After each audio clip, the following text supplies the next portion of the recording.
All Hey right. Fab, Hey, Paul. how you doing? I'm doing great. Yourself? Good. Fab, Yeah. what if my team players are not being, Your what if team my members, team members are not being team players? let them go. Okay, good. That's what if for today. Thank you very much, everyone. Thank you. Bye. No, but I'm half joking. I mean, obviously, I think you need to look a little deeper. It's not just a question of do this or do that. Why are they reacting differently? I mean, a lot of people have different realities and things like that. You know, like your salary gets cut, but you know you still have a family to support, and you know you've set up a lifestyle that matches your salary. So any cut is like a big deal. Obviously, there's a lot of different situations. But when I say let them go, I think it's just also important, especially I think in a time like this. And also if you take into account what we talked about yesterday about we started talking about recruitment, where we ended up talking about employee culture and company culture. I think having team players is probably the most important.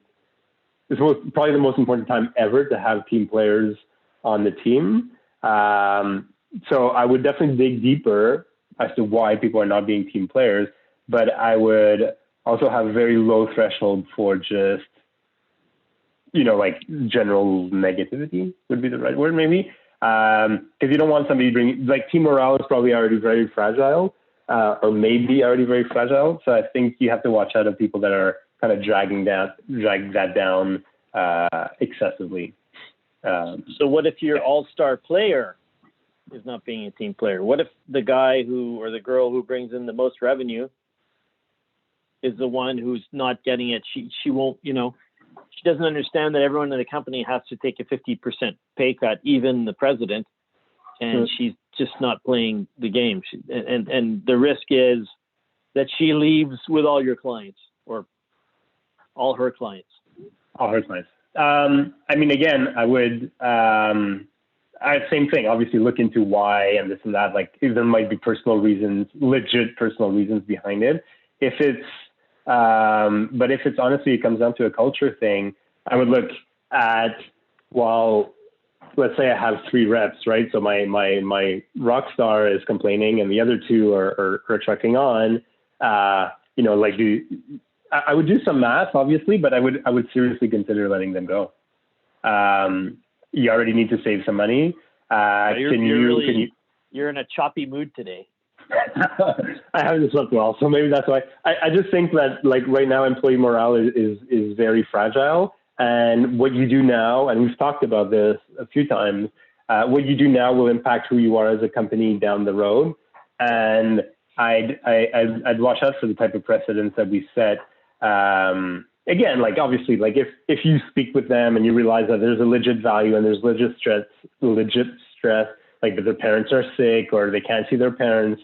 I was speaking to a potential client yesterday, and he, you know, his parents were stuck in abroad, and you know, like if there's stress, and I get that, and that's a different type of thing, and you can help them as best you can manage that stress. I think if you notice though that it's coming in a place of like, well, you know what, I'm doing well, and I have the most clients, and I don't see why I should do, like other people can take a pay cut because they didn't put in the effort, and just kind of as a blame game.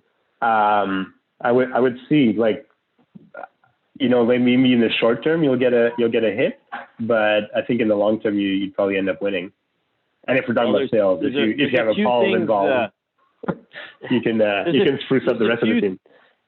Yeah, exactly. There's a few things there that you're saying that are very interesting, and I think the first one you said is find out.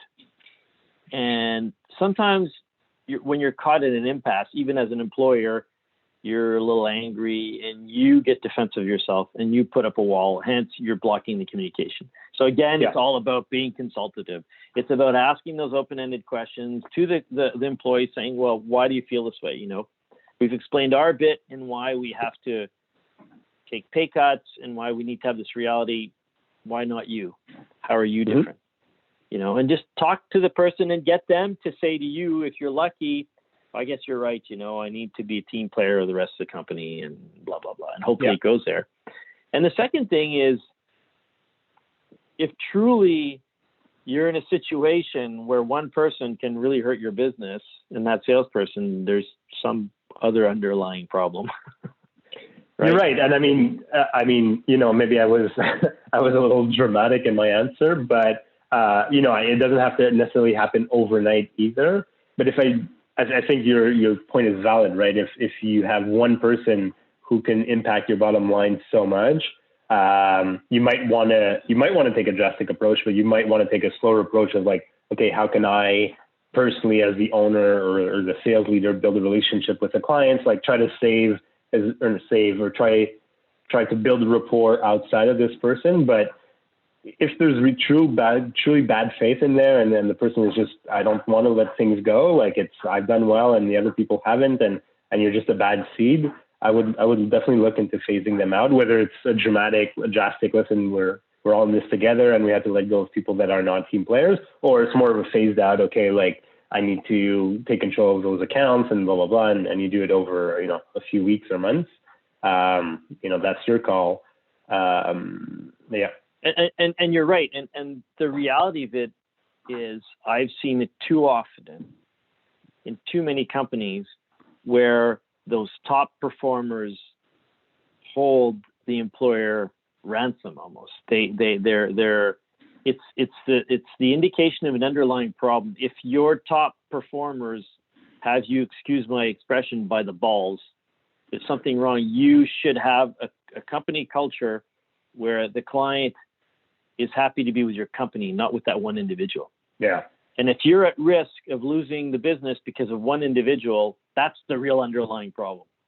You're right. And that team player is playing chess better than you are, or that non-team player. That individual has played a better chess game, and he said, I'm going to put myself in a position where I become indispensable, and then I can negotiate what I want, which then brings out greed and whatnot. So you always have to have a contingency plan that permits you. And a lot of people say, well, it's not so easy, yada, yada, yada, but you have to build it. You have to build that rapport. The rapport with your client has to be, I'm dealing with this company, not with this salesperson. Exactly. And you're right. And you said salesperson, and this is a problem, or a situation, I should say, that traditionally happens in sales, maybe customer service, customer support, or account management, kind of anything that's client facing. But I've been noticing that it happens more and more in marketing, where some marketers have developed strong personal brands, and they've kind of become almost associated as the face of the company. Especially in a world where some CEOs and all that don't want to step up and become the face of the company. Maybe they're more introverted, or whatnot. And I've seen it happen where some marketers have, that's it, like they hold a lot of power within the organization because they have such a strong personal brand, and the company's like, well, if I let them go, what's going to happen? I mean, ultimately when they do move on, like things tend to be okay. But it does happen more and more on the marketing side. And I think it will happen more and more, especially in a time like this where everybody's now just online all the time. And I think a lot of marketers are taking this opportunity to start building their personal brand, to give themselves more chance, within their career. So I think you also need to look into that on the marketing side of things. And let me be really clear here. I don't think if you're working in a company, I think every person should be important. It should also be that if ever the company decides to sell, that the company can move on. If you have a really, really strong leader at the top and every client is only dealing with the company because of the leader, well, that's not really a company. That's a fiefdom, right? Mm-hmm. You've got a kingship. Yeah. So you got a king and everyone's. So that's the opposite side, but that's also important as well. You need to make, as a good leader, you need to be able to step back and have the team function without you. And a good salesperson shouldn't have you by the nuts. A good salesperson should be someone who understands the value of the team, and that it's not just you, the salesperson, it's also what you're selling and the team that's behind you. So, and it's not a matter of being altruistic or whatnot. Like, you could still be motivated by, like wanting to be the best or money or whatever salespeople tend to be motivated by. I think it's just more a matter of understanding that it's more than just an individual, right? Like, it's the sum of the parts. And, like you're a good salesperson because there's a product behind you, or there's a service behind you, or there's a fulfillment team, or there's, whatever you end up selling. and that's it. Like being the top salesperson doesn't mean that you have carte blanche and you can pretty much do whatever you want. It means you have a role of like you bring in revenue. So you have a role of, paying for part of the salaries and this and that, but it's also vice versa, right? If everybody had left and you had nothing to sell, well, so indirectly they pay your salary as well. Exactly. And I think you need to foster that culture within an organization. Yeah. I mean, unless you're a one-man show, like, but and I think you do need to foster. And what's going to happen is these problems are going to abound in these types of situations, right? So in this case, the rep is upset that everyone needs to take a salary cut, and this bubbles to the surface. So that means there's a lot of underlying stuff that you need to deal with, right? And it's not a criticism to the companies to which this happens, because it happens commonly and it's an easy thing to fall into.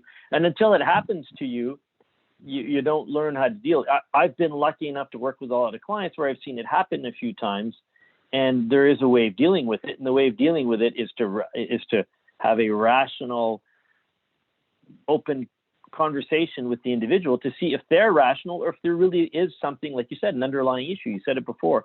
Maybe this person has huge mortgage payments. Maybe this person has huge car payments. Maybe this person's spouse is not working, so there's a lot of stress there. But once you have those conversations, you understand, you say, okay, look, everyone's taking a 50% cut. I really can't do 50. I can do 40. Maybe there's a negotiation there. Maybe there's something, I shouldn't call it a negotiation, a compromise that makes sense for this individual. Rather than saying, I want 100%, he might say, okay, I can take 60. But you need to understand that background. And you also need to understand the emotions behind the irrationality. If it really is irrational, you must let this person express themselves to find out what it is that's going on through being consultative. It's a relationship thing, I mean, again, we'll talk to your wife one day. We have to get her on the show. I know she doesn't want to do it, but it's all about getting people to open up to find out why it is they're feeling either wrong done by, or why they have. So is it a greedy thing? Is it a misplaced thing? Or is it a true concern or maybe a misconception of reality? Yeah. And like you said, I mean, ultimately situations like this make these things like this bubble up to the top. But if you've built trust with this person early on, and you're not just now speaking to them for the first time as a business owner, you'll probably be able to have that conversation. It'll be a lot easier to have that conversation than if you've kind of ignored the sales team or the marketing team or whatever team, and now all of a sudden you have to figure out what makes that person tick. So yeah, I mean, it definitely highlights a lot of underlying issues. Yeah. I agree. Well, I think this was a great what if again, number one. All right, let me stop this live stream. Thanks, everyone. See you tomorrow. Bye-bye.